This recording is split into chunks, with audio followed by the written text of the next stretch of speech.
Okay, everybody, I think we're ready to start. We have a good group here.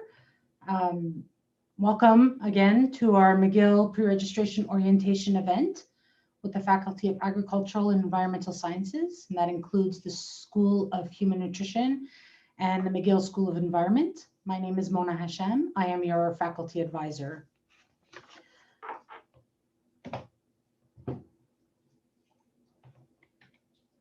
We're going to start with establishing some ground rules. I'm going to ask everybody to stay on mute throughout the whole presentation. If you have any questions, please use the chat function. I have two co-hosts with me who are going to help me answer questions as they come in. We have Silvana Palekia, the manager of student affairs here at the faculty. Hi, Silvana. And I also have Jennifer Innes. She is our recruiter here at the faculty. She will help me answer any questions. Now, if there are any questions, we also have Dr. Alice Trestes. She's the director of the freshman program. She'll, if any question comes that she thinks she can answer, she may answer it. If there are any questions that we feel that would benefit everybody to know, I will address it at the end of the session. I would also like to introduce our, I think she's here, our Associate Dean of Student Affairs, Dr. Valerie Orsat. She should be joining us today. We will be covering a lot of material today, but don't worry. We will be recording this presentation and having it available on our mcgill.ca/McDonald website within the next few days. We will also try to keep up. I'm sorry. I will also we'll also try to keep up with the links, putting them in the chat. So any link that I refer to will be available, might be available in the chat. If it's not, like I said, don't worry. The presentation will be available in the next few days on our website. Okay. This is some of the important information that we're going to be covering today. We'll cover the essential guide that you should have received by mail or will be receiving in the next couple of days by mail.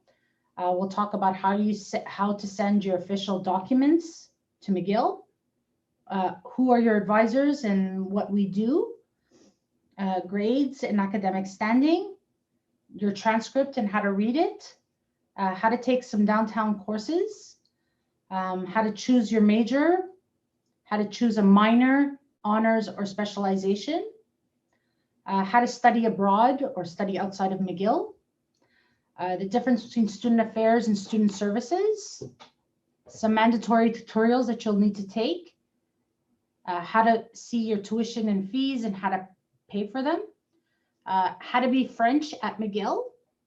So if you're French, how can we incorporate that with studying at McGill? How to park here at Mac campus, and residences. Okay, let's get started.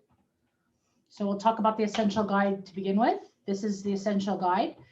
You should have received it by mail. If not, like I said, you should be receiving it within the next couple of days, or you can go to that link and it'll have the full essential guide available to you online. I did pull out some important information that I think you should all know. Number one is the registration dates. So first date coming up is the CEGEP registration, and that's on June 7th. And then we have June 14th for A-level, French bac, international bac students. And then finally, June 16th, which is for all of our freshman students, people who come from high school. And it's very important that you know that you should be registering at that moment for both fall and winter courses. Classes begin September 1st, 2021. Add drop deadline. So that means where you can remove or add a course to your semester is September 14th for fall and January 18th, 2022 for winter. A note that we do have withdrawal dates with and without refunds. Now the difference between adding dropping a course and withdrawing a course is dropping a course is removed completely off your record, and withdrawing a course gives you a W on your record on your course, but it doesn't affect your GPA at all, okay? But it is important to know those deadlines as well. They're in your essential guide. Some other important information that I pulled out for you is ID cards. So ID cards can only be produced at least 24 hours after you've registered for courses. And it's by appointment only during the summer. You will need a McGill ID number, your McGill ID number, and a government issued photo ID to get a new ID card. You have to be physically here. Frosh orientation is August 23rd to August 31st. And the schedule will be available beginning of August. So next is how to send your official documents. So what documents do you need?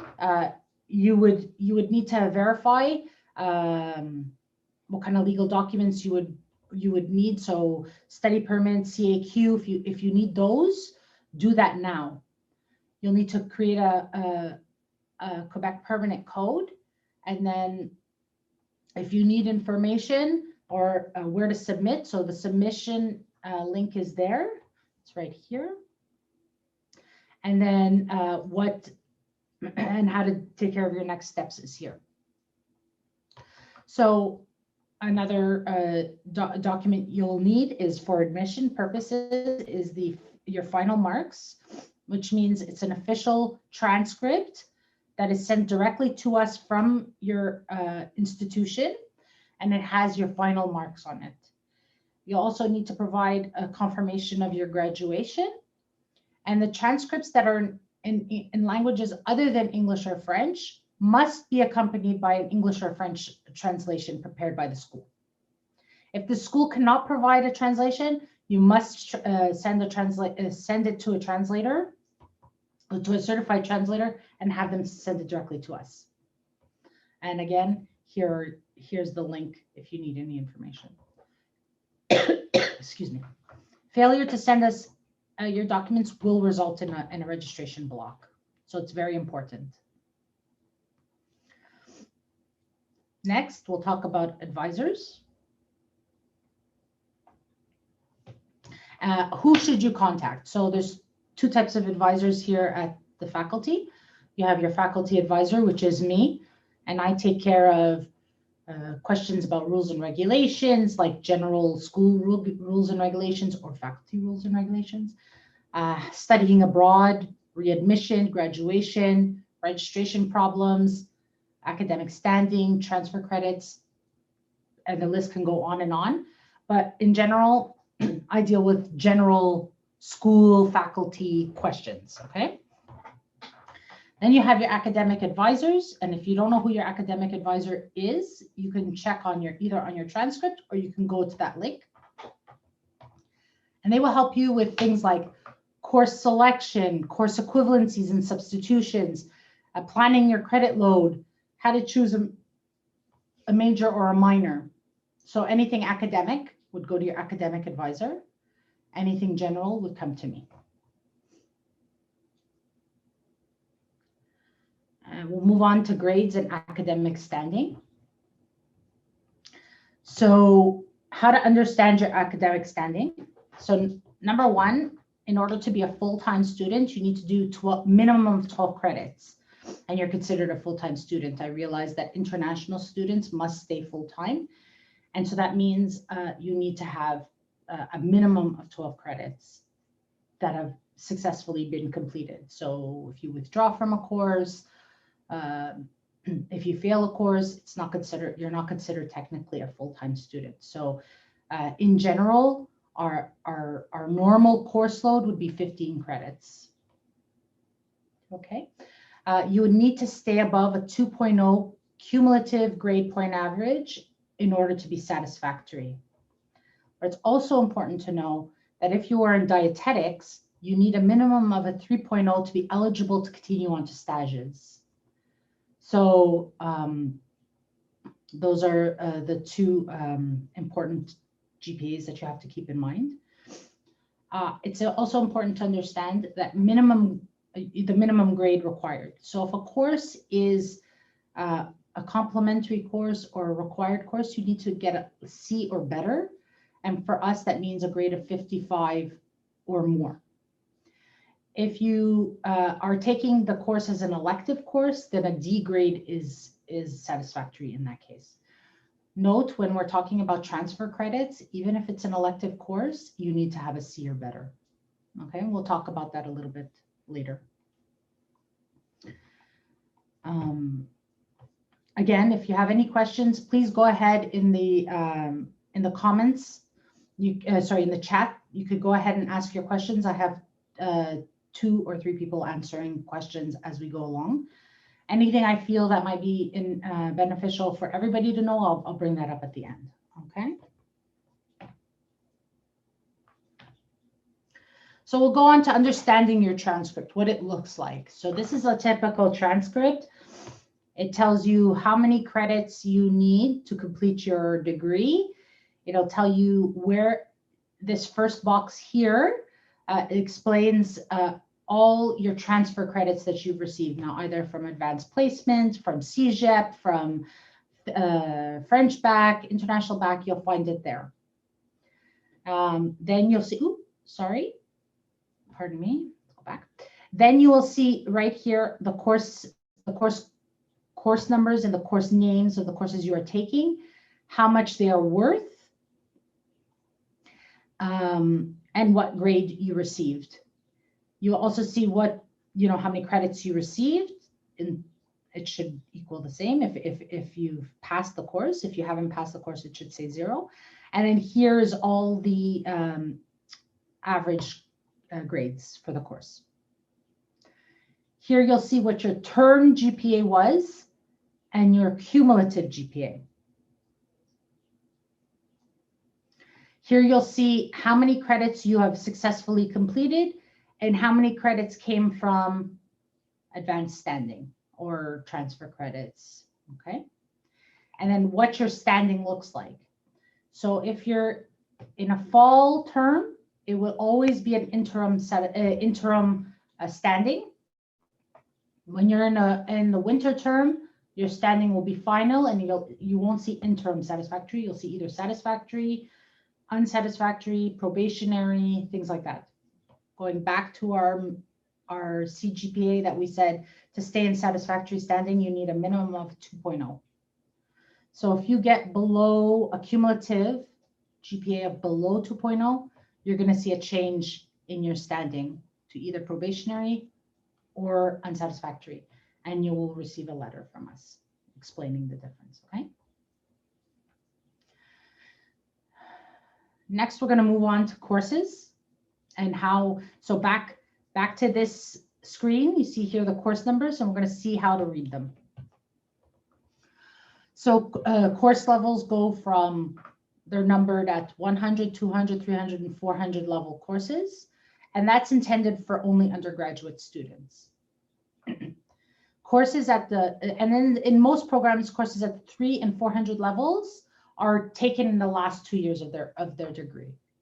Courses at a 500 level are intended for qualified senior undergraduate students and are also open to graduate students. So it'll be a mixture of the two. Any course that you see that's at a 600 or a 700 level is only intended for graduate students. Sometimes you'll see 2 additional characters at the end of the course numbers, so D1, D2, N1, N2, and that means it's a multi-term course.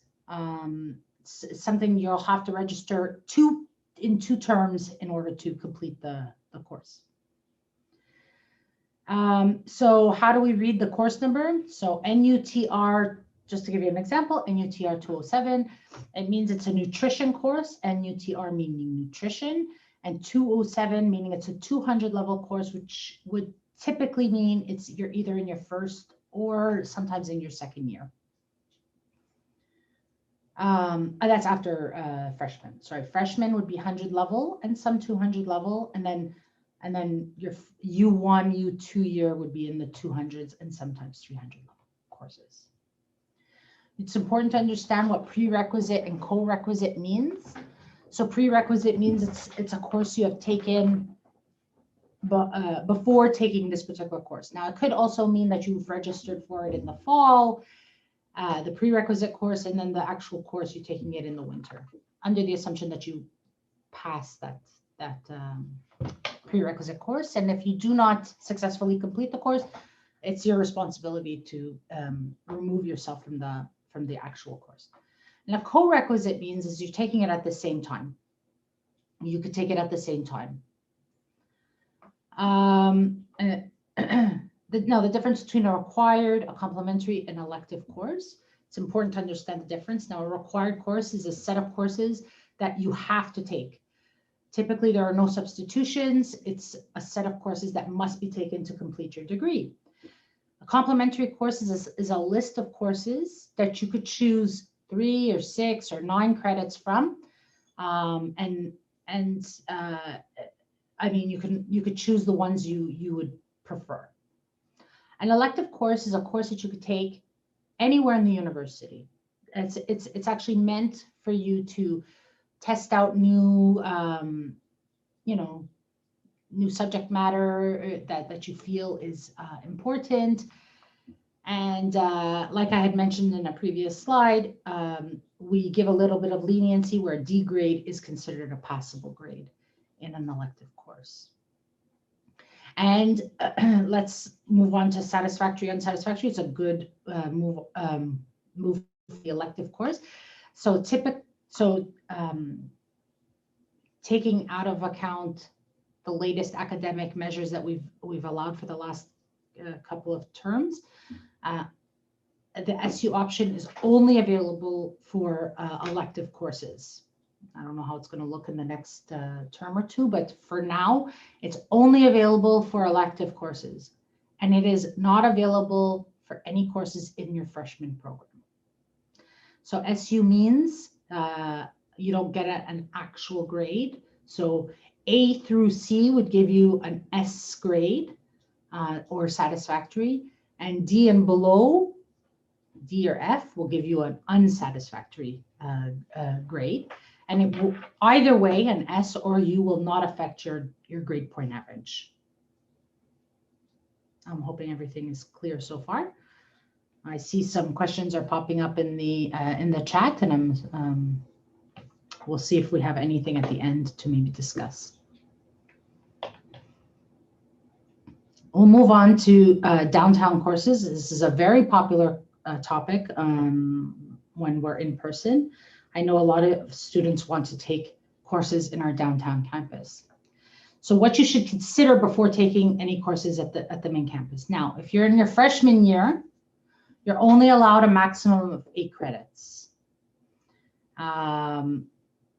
If you're in the BSc Agricultural and Environmental Sciences, you have to make sure that you're taking at least 2/3 of your courses here at MAC, at the MAC campus.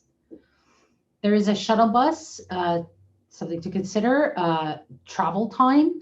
So in order, right now, things are changing, like you have to reserve your spot on the bus at the moment. Things are going to change. Most up-to-date information is available on that website. And yes, take into account travel time. It could take anywhere between 45 minutes to an hour, hour and a half, depending on how traffic is. So it's something you want to consider when you're deciding to take some courses at the main campus. Bioresource engineering students, it's important to know that your U2 winter term is your downtown semester. It is very important that you take all of the courses that you're entitled to on your U2 winter term semester, because taking it out of sequence can actually cause a lot of disappointment, in the sense that you may not be able to take it at another time. Okay, so it's important to maybe meet with your academic advisor and make sure that you are taking the full U2 winter term downtown Okay. Next is choosing a major. Now, this is only for our freshman students. It's very important that you are considered a freshman student at the moment. And if you're in the BSc Agricultural and Environmental Sciences, you're going to default into our environmental biology major. Now, there is a majors fair that happens at the end of your first year, and it gives you an added opportunity to future major or program of your choice. It is a part of your freshman seminar. If you want more details on what kind of degrees we offer, you can go ahead and go to that link. Now we're going to talk about minors, honors, specialization. So you've chosen your major now. Either you've come in as an IB, and you've come in as a U1 student, you've come in from CEGEP, or you've chosen your major when you were a freshman student. Now you're going to want to choose either your specialization, domain, or option, depending on what program you're in. And I list the different programs and what they're called. You might want to do an honors degree, or you might want to simply add a minor to your record. All the information is here. Typically, a minor is added in your beginning of your U2 year. An honor is added March or April of your U2 year, and specialization, domain, option is typically added at the end of your U1 year. All the information is on the slide, and like I had said, it's recorded for all of you new people. Don't worry, don't furiously take notes. All this is being recorded, and it'll be available on our website at mcgill.ca/MacDonald at the end of maybe in the next couple of days. Now we're going to talk about studying abroad. Okay, so it's basically studying away from McGill, and we're talking specifically about the 2022-2023 term. Students just coming in. I mean, we're not expecting that you're going to take any courses outside of McGill within your first year, especially if you're a freshman student. You have to take everything here. In any case, so typically the deadline is around July 15th for your U1 year for exchanging your U2 year. So it would be so for all of you coming in as a U1 student, you'd be looking at January 15th of 2022, and all of you students coming in as a freshman student, you're looking at 2023. Okay. We typically have an information session sometime in November. What we normally do is we'll be taping it. It'll be available on our website. You can view it at any point, and we'll have multiple Q&A sessions throughout the year where you can come and bring your questions at that time. Same thing for independent study away. We will have information sessions sometime February or March. Okay. And you should attend them in your U1 year, technically. We have what we call an inter-university transfer here in Quebec, where you have the option to register through us for a course at another Quebec university. So say you want to take a course at Concordia, you would use you'd go through the inter-university transfer link, and you can find that on our website. J'Explore is a program that allows students to learn and immerse themselves in French. It's something, again, you can verify, you can look for on our website, and it'll give you more information. We have lots of opportunities for field studies. You should speak with your academic advisor. Maybe you add, if it's not within your program, you can add it as a minor, or you could just take field courses. Again, speak with your academic advisor. CEGEP courses. Now, we do, once you are admitted into our once you're admitted into a university level, you cannot go back and take courses at a CEGEP level. So it's very important that you understand that any courses that you take at CEGEP, once you've been admitted to McGill, will not be transferable to McGill. Okay.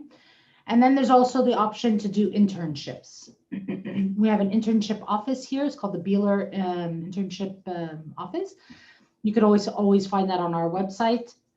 You can communicate with my colleague Kendra Gray. She'll be able to assist you with maybe taking an internship. It's very important to note that you have a maximum amount of transfer credits that you are allowed to have once you've been admitted to McGill. So that includes any advanced standing credits you've received when you've been admitted. So say you're a CEGEP student and you got your 30 credits for your freshman year. So that's already considered 30 credits. Now, typically you can only transfer a maximum of 60 credits to still be eligible for a McGill degree. So going back to my example of a student who comes from CEGEP. So you get your 30 credits from CEGEP, you're allowed only an additional 30 credits where you could take either an exchange, an independent stay away, IUT, any of those, that's considered part of that. Okay, we'll move on. So a lot of students get student affairs and student services. They get intertwined sometimes, but I wanted to explain a bit the difference between the two. So student affairs is you come to see us if you have questions about your transfer credits, advanced standing, academic standing, any exams. Final exams or deferred exams. The list is there. And then student services would be more career planning, financial aid, student wellness hub, office for students with disabilities, meeting with in the student wellness hub, that's the option to meet with a doctor, a nurse, a counselor, dietitian, or your local wellness advisor. So it's important to know the difference. And where you can find the help. So if you need help with more student affairs, information, you would go to Laird Hall, room 106. You can give us a call, you could email us. And typically our office right now it's closed, but typically our office hours are from Monday to Friday, 9 to 4. So for COVID, we're closed, but if you need anything, please do send us an email or send us an email is the best way, because we're only staffed in the office at the moment 2 times a week. If you need the student student services, they're in Centennial Center, room 124. Again, their office hours, but they're technically closed. So if you need anything, you can always email them at that email address. Or if you need help with wellness, with someone to talk to, you could go ahead and book an appointment with our local wellness advisor, and that is the link.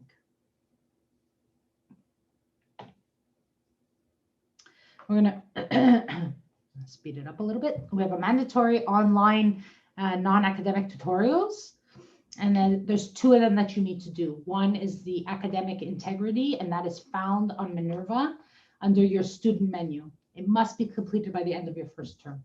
So by the end of fall, you must complete your academic integrity. And then there's also the It Takes All of Us. The course will appear on your My Courses when you click on View All Courses at the bottom of the homepage. Once you register, it must be, it opens once you register. So once you've registered for courses, you'll be able to see that in your My Courses. And it must be completed by November 2021. And failure to complete either of these will result in a registration block. Tuition fees and scholarships. So e-billing is done through Minerva. It's the official ways of delivering your fee statements. All students should have access, will have access to their Minerva and will have access to seeing their e-bill. If you have any questions concerning your account or questions on how to view your e-bill, everything is at that website. It's important to note that if you are or want to be considered for an in-course scholarship, you need 27 graded credits in both the fall and the winter terms combined to qualify. And if you are a varsity athlete, please do let us know. You can send me an email, and that way we keep you on our list, because we take we take that into consideration. If you're a Francophone student coming into McGill, we welcome Francophone students, of course, and you can complete all of your coursework in French, and you can write your exam answers in French at any time. If you need any information and maybe to connect with other Francophone students, you can go ahead and click on that website. Parking. Here at Mac campus, you need to buy a permit for the year, for the term, for the day, or for the half day in order to park here. So if you're only here once in a blue moon with a car, then you can always just buy by the day or by the half day, or you could buy by the term or by the year. For more information, just note that there's a limited number of passes for students for the year or the term. So if you want more information, you can find it at that link. Residences. So it's very, very important to know that the deadline is coming up to approve your residence. We have until June 15th to go ahead and approve your residence if you want to stay on campus. We do have a website. It's very useful to go ahead and look at that. If you would like to stay in residence and haven't yet made a request, please do contact the residence office immediately. And I've given you a contact, Lindsay O'Connell. Note that our move-in dates are between August 23rd and August 28th, and appointments may be necessary. So it's very important that you always check that link, because things are changing, especially due to these COVID times. Things are changing on how they're going to go about doing their move-in dates.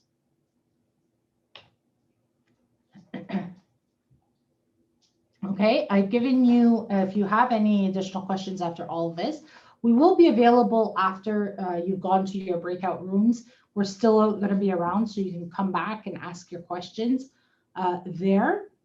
But if you have any specific sort of personal questions that you want to ask specific to me, to the manager of student affairs, or to our admissions recruiter, you can go ahead and you have the email addresses right there. I've provided some useful links that I think might be helpful to some people, like the Facebook page for our new admits, coronavirus frequently asked questions, information on our website, things like that is all available here. And to all you new students who are in, we are recording this session, and don't worry, don't furiously write down any information. It will be available on our website within the next couple of days. Thank you very much for coming.